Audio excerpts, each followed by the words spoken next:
What is up, coordinators and naturals? I am just a simple Newtype, and in this episode we are returning to Mobile Suit Gundam Seed Destiny Astray B. Last time we were introduced to two assassins, Dante and Elsa, who went up against Guy and Elijah. We learned about Guy's past as a combat coordinator, and Elijah lost his wizard pack. This time, Dante and Elsa meet with the clan. Elijah tracks down his wizard pack and faces off against Elsa, and Dante runs into the red frame. So let's get into this.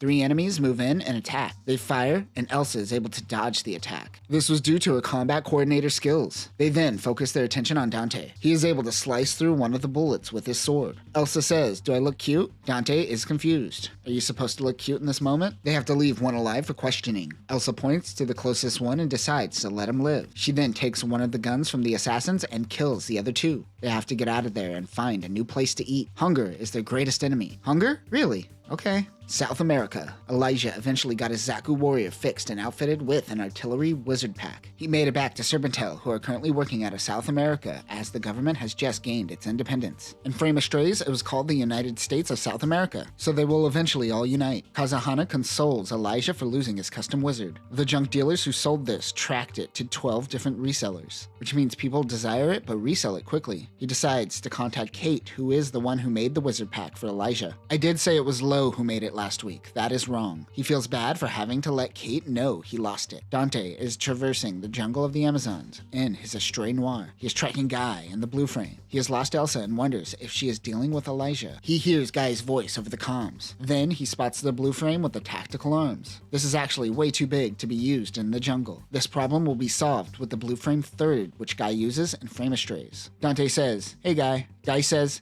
"It's Guy, not Guy." The Astray Noir sword pistols has an advantage in this situation. The blue frame moves laterally and disappears into the jungle. He's trying to lure Dante into a trap and he knows it. He rushes Guy as he swings at the Astray Noir. But the mobile suit slides underneath the tactical arms and then attacks with the sword pistol. He defeated the blue frame, but his striker pack is gone. He then looks back to see that blue frame is gone as well. Elsa wakes him up. It was all a dream. Damn you, dream fake out. He wakes up in a room provided by Action Industries. Dante has the face of someone who drank on an empty stomach. Time for some coffee. Coffee on an empty stomach isn't good either. This dude's making all the bad choices. Elsa says father at Dante. It startles him and he drops his cup. She did this to see what reaction she would get out of him if he is fighting against Guy, his creation. Then maybe one day she will have to fight against Dante as well. They want to figure out who sent the assassins as a distraction from Guy. This eventually led him to face off with the red frame. Because of the Junius Treaty, Zaft had to limit the amount of mobile suits they can produce and can no longer make nuclear-powered units. This led to the Millennium series, where mobile suits had to do it all. Long range, close range, and everything in between. This was possible with the help of the wizard pack. Izaku Phantom and a Goof Crusher are fighting one another. The ZG, MF, X2000, CQ, GB, and S. Goof Crusher is a close quarters combat variant of the Goof Ignited. The bigger right arm uses the Slayer Whip Heat Rod. This can be used with or without the Spherical Breaker, which is just a hammer. The other hand has the Impact Vice, which has the crushing power of 3 million Gs. Can I get a source on that last statement? It was Elsa fighting Elijah. Somewhere in a burlesque club, Elsa and Dante enter. Did the novel just do a one day earlier? What the hell, this book has ADHD. He has his sword in his golf bag and didn't have him confiscated. They meet with Laura Lottie. This is an alias. Dante is distracted by the women in the burlesque show. Laura sent assassins after them because she wants to know if they will interfere with their plans. Dante realizes that she works for the clan. Remember, the clan is a secret organization that tried to control information. Once Matisse and Maddie died, they eventually evolved into library works. Check out our Frame of Strays and Versus Astray coverage for more on the clan. They want him to kill Guy. It was something he was planning on doing anyways. They were the ones who sent assassins to Guy as well. In exchange, they will help fix his Gundam Astray's sword pistol. He agrees to this deal. Dante realizes that this burlesque show is based on Ed the Ripper and Jane the White Whale. They helped with the independence movement in South America. Elsa says she could sing but refuses to show Dante. She says that there are things that assassins hide from the public. This mirrors Elijah, who is also hiding the fact that he knows capoeira. Elijah returned to Orb after South America, so essentially all of the Frame of Strays took place since Guy and Dante's last attack. He went back to the jungle with Kazahana. He didn't want her to come, but she was persistent. They ask one of the junkers about the resale of the wizard pack. The man is tight-lipped. Kazahana resorts to name-dropping Liam Garfield, the current chairman of the Junk Guild. This works and he gives him some names. Kazahana handles business. She didn't even need Elijah. They look at the data. His wizard pack has now been resold over 100 times. Every junk shop on Orb is somehow involved.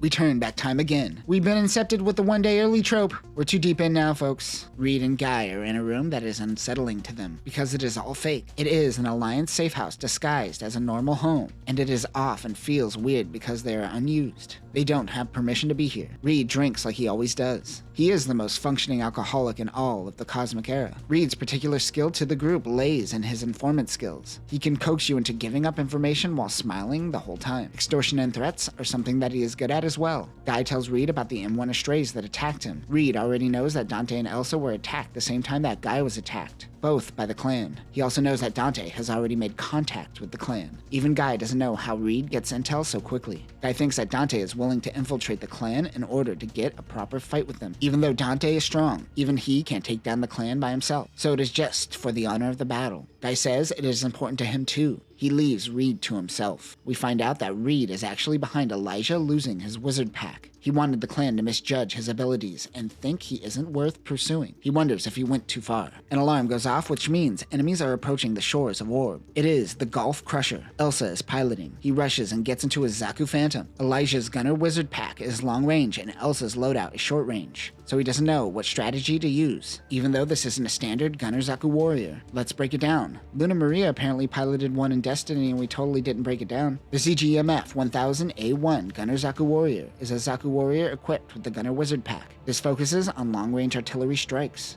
The M1500 Orthos high-energy long-range beam cannon has a lot of recoil when firing. This folds into the backpack when not in use. The long-range beam cannon also has its own energy supply. Other weapons include an anti-beam shield which holds the beam tomahawk, 4 hand grenades, and the Zaku series beam assault rifle. This should only take one hit to take her down. He locks on and fires after watching the surveillance footage. The goof is still there. Elijah realizes Elsa messed with the security footage. Now he just fired and gave away his vantage point. He moves away from the location and fires at the spot where he fired the first shot. Elijah notices that Elsa has his custom wizard pack. Elsa could read Elijah like a book. He says screw it, and he detaches his gunner wizard and equips the custom wizard. He is back to being a short-range bro. In the past, Elsa killed a man who she thinks is a spy. Dante comes in and banters with her. He may have been a spy, but the reason that she killed the man is because he heard Elsa singing. She wants to keep these talents to herself. This was her first kill, and Dante asks how it makes her feel. She feels nothing. We return to the battle between her and Elijah on Orb. The clan wanted to test Elijah's skills. They modified her mobile suit into the Goof Crusher for this mission. She wonders if she should sing for Dante, and if Guy has secret talents of his own. She holds on to her singing dearly, mainly because it's her skill, and not something designed by Dante. She needs to focus on the battle. Meanwhile, Dante went to space at Lagrange 4, at an abandoned colony. This is a cylindrical O'Neill-style colony. Remember, most of the colonies in Cosmic Era are hourglass-shaped colonies. They don't say, but I think this may be Mendel, as they mentioned how it was abandoned after violence from coordinators and naturals grew stronger. He spots a mobile suit. It is the red frame. The pilot pulls out the Gerber straight. Dante just has one sword pistol and a regular sword. He makes the first move but doesn't have a plan, so he attacks straight on. However, the pilot matches his stance. His attacks are blocked easily. Dante drops his guard, causing the red frame to attack. But the Noir gets behind the mobile suit and fires his sword pistol. The red frame collapses. He thinks he has won. The pilot, however, decides to get out of his mobile suit and fight in a real sword battle. This is, of course, the carbon human version of Unno. Dante says, "Ooh, I never fought a samurai before, let's do this." Back on Earth, Elijah and Elsa continue their fight. Both have flight packs and they fight in the air. He tries to keep her off balance. Elijah then decides to keep his distance as Elsa probably doesn't have long-range weapons. He strays but is attacked by Elsa from a distance. His wizard is badly damaged. It takes Elijah a second to realize that she used her spherical breaker and flung it at him. He has to reattach the gunner wizard pack. Elsa uses her impact vice and grabs Elijah. She tells him that she was hired to simply monitor his moves. This gets into his head. She takes out the Zaku Phantom's arm. Reed told Elijah that he made specific modifications to the gunner wizard. That is when he realizes in the middle of the battle that he knows Reed is responsible for the loss of his wizard pack. Suddenly an explosion goes off. It is Kazahana. Her and Reed planned ahead and gave a preteen some explosives. She was able to blow up the goof's leg. Elsa's mission is over. She decides that Elijah is a mediocre solo pilot, but becomes a master when working as a team.